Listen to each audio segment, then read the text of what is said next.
Welcome back. It's the Living on Sports podcast, podcasting exclusively from livingonsports.com and YouTube and everywhere else Cheston decides to put us. You know, whatever. We're just college kids looking for a job. It's all good.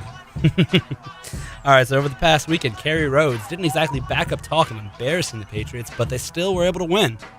Yeah, you know, I love it.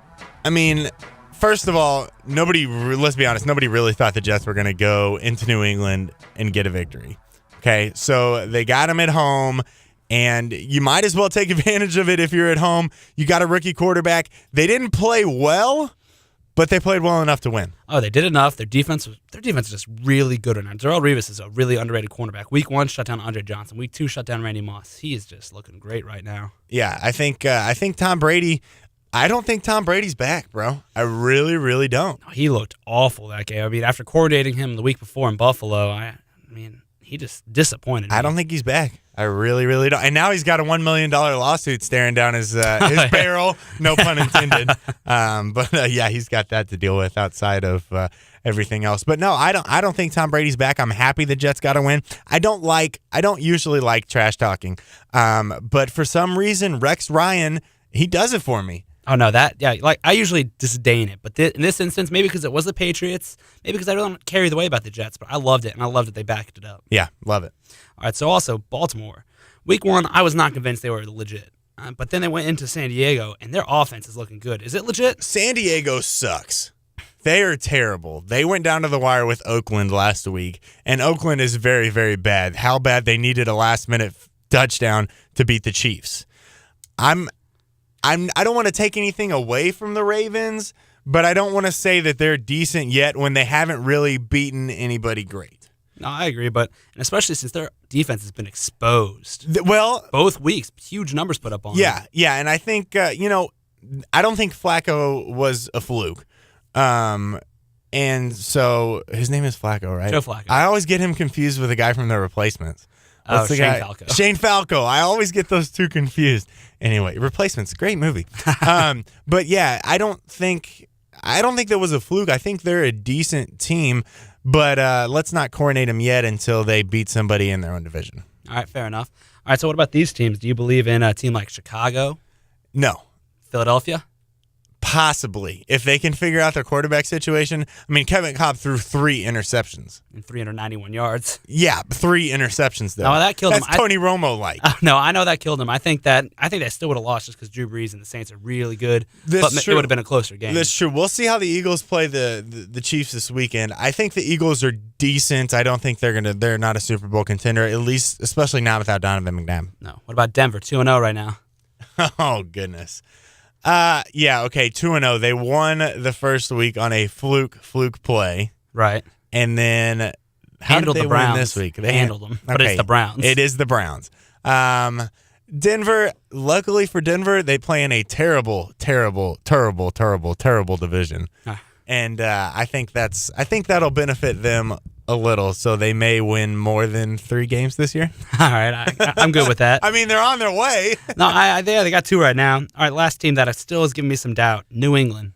Make the playoffs? Yes, no? Yeah, they'll make the playoffs, so they won't go very far. So you think they win the AFC East over the Jets? No, they'll probably get the wild card. Right. And I don't know. I think New England will get better as the season goes on, so they may come back to win their division.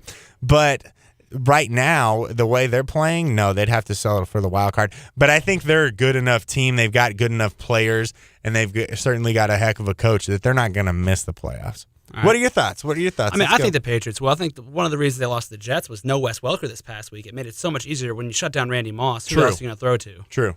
I mean, that's such a huge weapon to be missing. That's really been not well received, I don't think. What is up with the Panthers, too? They're playing terrible right now. Luckily, I mean, I'm a Cowboys fan, so I'm all for them playing terrible when we've got the Panthers coming. Yeah, no, I love it, but it's Jake Delhomme. D'Angelo Williams is still the same running back. They got the same defense. It's Jake Delhomme. They need to get someone new in there. Yeah, struggle. All right, so along the line with the Panthers, every season everyone seems to think that the NFC East is one of the top divisions in football. Because it is. Well, yeah.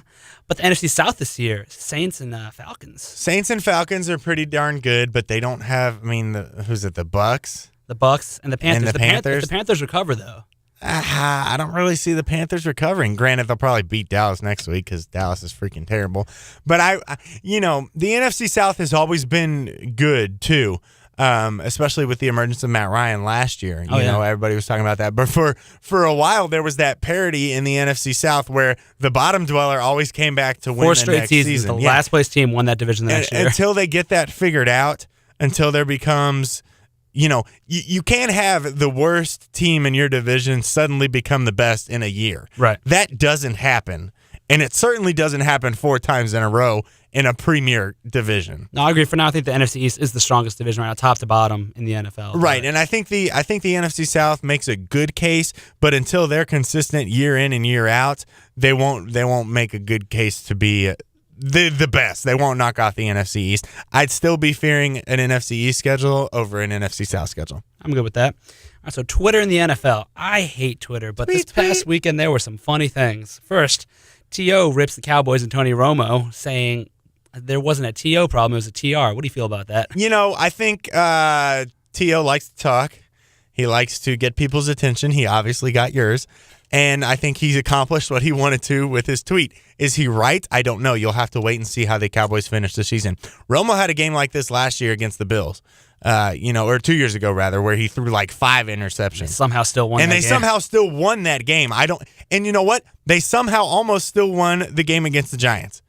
No, I agree. I think that, you got to wait and see. You can't have the judgment now because week 1, he looked spectacular. Right. Week 2, his problem is always inconsistency. I think he's got the talent and the ability, just is not all there all the time. And I think the Cowboys are going to get smart and they're going to run the freaking ball because when they ran the ball against the Giants, they were incredible. If Marion Barber can stay healthy, they'll be great running team. Marion Barber's one of the best backs in the NFL. It'll take the pressure off Tony.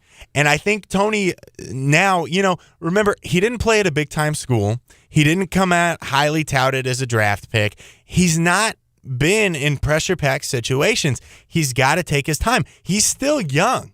And that's what people forget. People think, oh, he's Tony Romo. He's been around. He really hasn't, though. He played at Eastern Illinois. He wasn't playing in the SEC. He wasn't playing in the BCS. And then when he came out, nobody was talking about him on draft day. He wasn't in the green room in New York. Give him time, and if the Cowboys are smart, they'll take pressure off of him.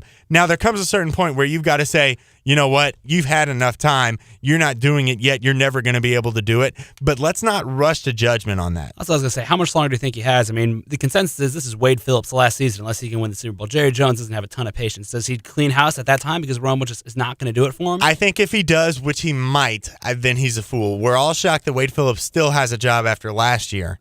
But it's been too long. But I think Jerry, in his old age, is starting to get that patience and starting to realize you can't fling around head coaches. Look at the Oakland Raiders. Look at any other team that just flings around head coaches and quarterbacks and offensive coordinators. You can't do that in order to be a consistent football team. No, I agree. I think they hold on to him for a little while, but his days are going to be starting to get numbered soon after this season. Exactly. That's going to be the call. And you saw it when they drafted a quarterback last year.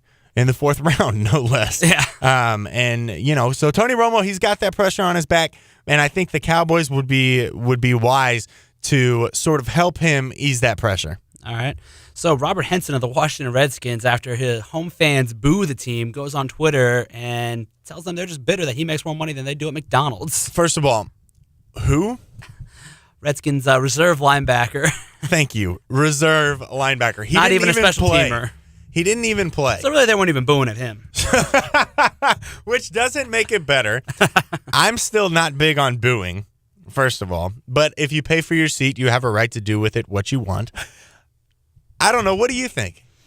I don't know. I think the way he went about it was just stupid. You come across as it's what people hate about NFL players, that they brag about their money and they're just inconsiderate towards the fans. It's exactly right. You're making multiple millions and tens of dollars, and you're going to come off as a jackass, and that's not what they want. And that's what he came off as. Props to the Redskins for just letting it go. It's a Twitter. He's a grown man. He needs to learn how to handle himself better.